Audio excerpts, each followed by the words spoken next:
सरकार को, ऐसे सीए को हम नहीं मानते, हम नहीं जानते, ऐसे एनपीआर। कोई यहाँ पे फसाद करने के लिए नहीं आया है, सबकी लाइफ है, सबकी लाइफ के साथ खेल रहे हैं ये लोग।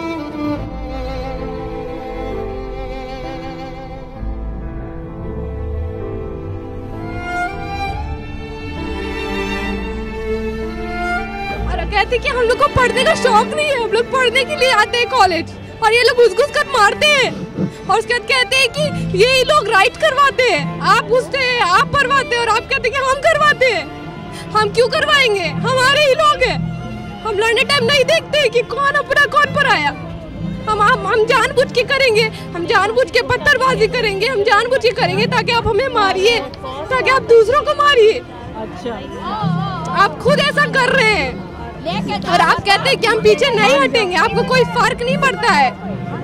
तो जिस पब्लिक ने आपको चुना है ना, वो पब्लिक आपको बताए। हम घर में रहने वाली औरतें हैं, हम घर से बाहर नहीं निकलते, हमें अच्छा भी नहीं लगता निकलना, लेकिन आज हम इस मंच पे आ करके सबके साथ एकजुट होकर के और सबका साथ निभाना चाहते हैं, सिर्फ इस वजह से कि हमारी यूनिटी, वो देख लें हमारी यूनिटी, कि हम घर में रहने वाली औरतें, हम पर्दा करने वाली भी औरतें, और जब हमारा अगर हमारी ज़रूरत पड़ती है तो हम उनके साथ सब लोगों के साथ कंधे से कंधा मिलाकर सबके साथ खड़े हो सकते हैं।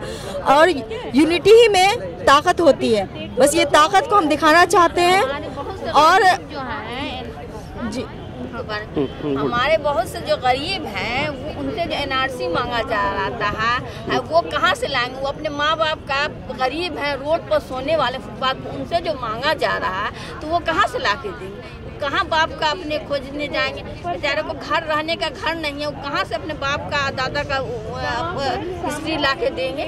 उन्होंने सारे अब तक अपनी सब कुछ बना करके रख रखी है, सारा चीज़ अपना सब क्लियर कर रखा है। वो कोई क्लियर नहीं किए, वो अपना देंगे ही नहीं, उनसे मांगा जाएगा, कोई देंगे ही नहीं। हमसे तो आपको क्या लगता है किस तरह से मतलब धरना या अनशन पे बैठने से सरकार पे कोई असर पड़ेगी?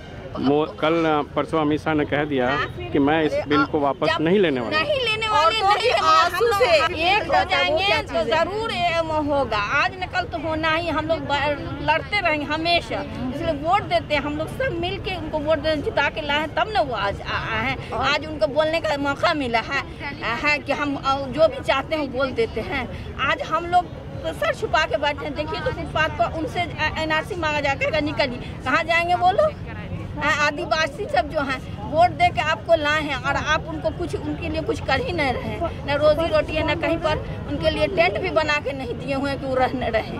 और आज एनआरसी दीजिए, लाइए, फलाना लाइए, ये लाइए, बाप का भी लाइए, माँ का भी लाइए, कहाँ से बेचारा खोजेगा? जैसे हमारा देश जो है धर्मनिरपेक्ष देश है, और हमारे डॉक्टर बाबा साहेब अम्बेडकर ने जो लाए हैं हम लोग का कॉन्स्टिट्यूशन में, वो हम लोग को सबको बराबरी जगह देने की बात कर रही है, लेकिन इसके खिलाफ धर्म के नाम से मतलब लोगों के बीच में फूट डाल के, आजकल हम देख रहे हैं कि धर्म के नाम से बहुत लोगों के बीच फूट डाल के बहुत नफरत फैलाया जा रहा है, जो ये भी एक तरीका है। इसके द्वारा लोगों के बीच मतलब नफरत का एक माहौल बढ़ रहा है, और लोग सोच रहे कि सिर्फ मुस्लिम लोग के खिलाफ है। तो मुस्लिम लोग के खिलाफ है तो क्यों इतना बड़ा डिटेंशन सेंटर क्यों बनाया जा रहा है? तो लोगों के पास डॉक्यूमेंट्स मांगा जा रहा है, कागज़ मांगा जा रहा है, लोग कागज़ के लिए कहाँ जाएंगे?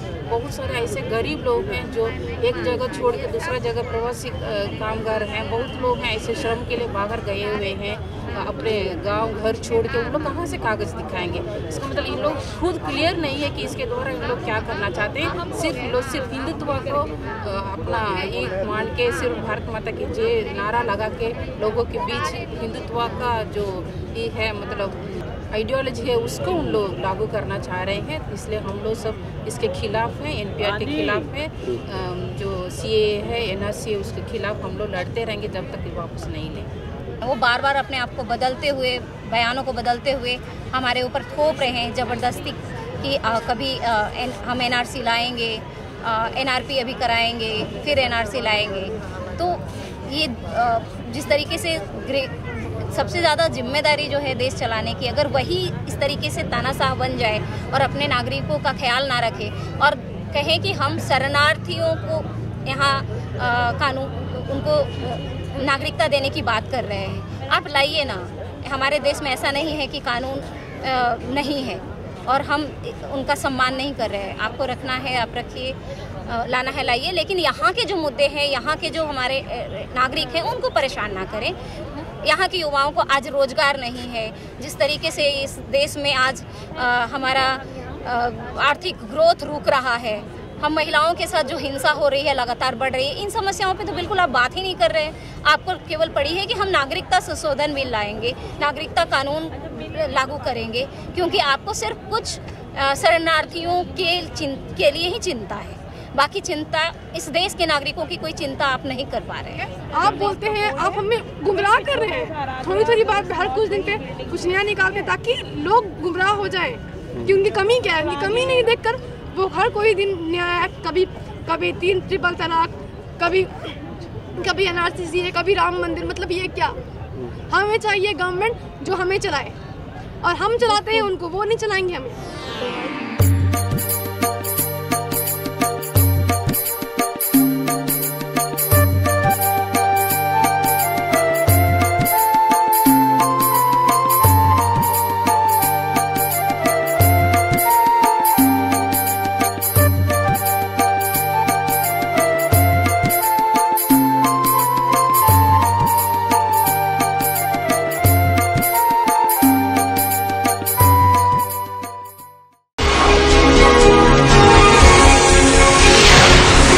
ATN Live।